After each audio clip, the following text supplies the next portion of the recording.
Hello guys, welcome back to my YouTube channel. So today I'm explaining contracture for the beginners. What is contracture? So in this video we will cover the definitions and its type. So the definition of contracture is it's the adaptive shortening of the muscle tendon unit, or it can be because of other soft tissue that's surrounding the joint. So there are different type of contracture that many beginner student confused. When they go to the hospital they get confused that as this contracture is because of the muscle tendon unit, or it can be because of the some brain lesions or some other causes. So in this video I'll cover all the aspect of the contracture. So let's go to the types of contracture. So there are four different types of contracture. The first one is myostatic contracture, and the second one is the pseudomyostatic contracture, and the third one is arthrogenic and periarticular contracture, and the fourth one is fibrotic contracture. So let me explain one by one. So the first and the most common one is myostatic contracture.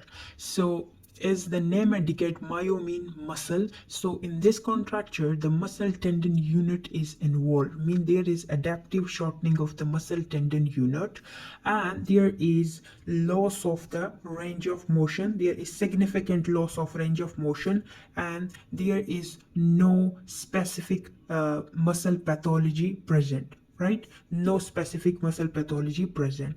And how can we resolve this myostatic contracture? We can resolve in a very short time, that is with stretching exercise. Now the next one is pseudomyostatic contracture. So pseudomyostatic contracture is also common.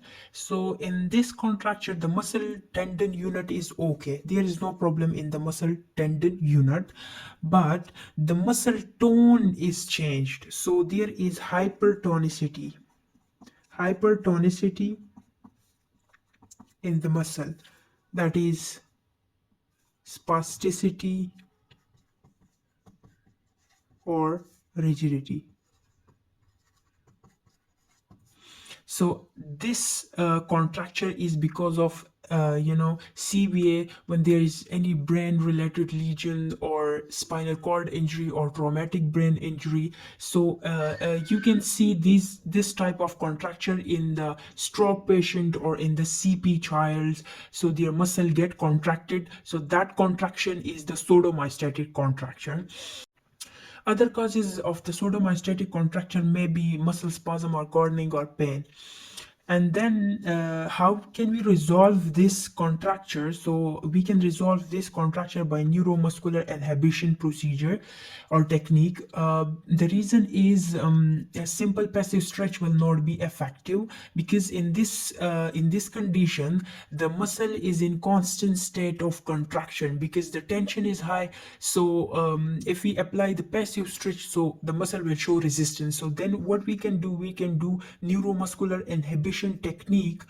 So the neuromuscular inhibition technique can reduce the muscle tension temporarily, and then we can apply that passive stretch, so it can lengthen the muscle, because when the problem is the muscle tension. So if we decrease the muscle tension, so then we can apply the passive stretch and we can lengthen that muscle. So the third one is arthrogenic and periarticular contracture. So as the name indicates, arthro means joint. So in this contracture the joint, there is problem in the joint. The muscle tendon unit is okay, there's no problem in the muscle tendon unit, there's no problem with the muscle tone, but there is intra-articular pathology. That is means there is irregularity in the articular cartilage, or there is osteophyte formation or effusion or synovial proliferation or adhesion. So when there is irregularity in the cartilage or there is osteophytes formation, so there is adhesion or effusion, so the connecting tissue that is attached to the joint or joint capsule lose their mobility. So that's why they restrict the normal arthrokinematic motion, and that type of contracture that develop is arthrogenic and periarticular contracture. So the fourth one is fibrotic contracture. So in fibrotic contracture the muscle tendon unit is okay, and the muscle tone is okay, but there is fibrous change in the connecting tissue of the muscle. So the fibrotic contracture is also called irreversible contracture because there is permanent loss of the extensibility of the soft tissue. So there's fibrous change in the connecting tissue. That's why its name is irreversible contracture. So it's possible to stretch a fibrotic contracture to increase the range of motion, but to re-establish its optimal length, it's not possible without surgery, without non-surgical intervention. So this type of contraction occurred when there is a long period of immobilization after a trauma or any other inflammatory condition. I hope you like this video, and stay tuned with my new video, and please don't forget to like and subscribe to my channel. Bye bye.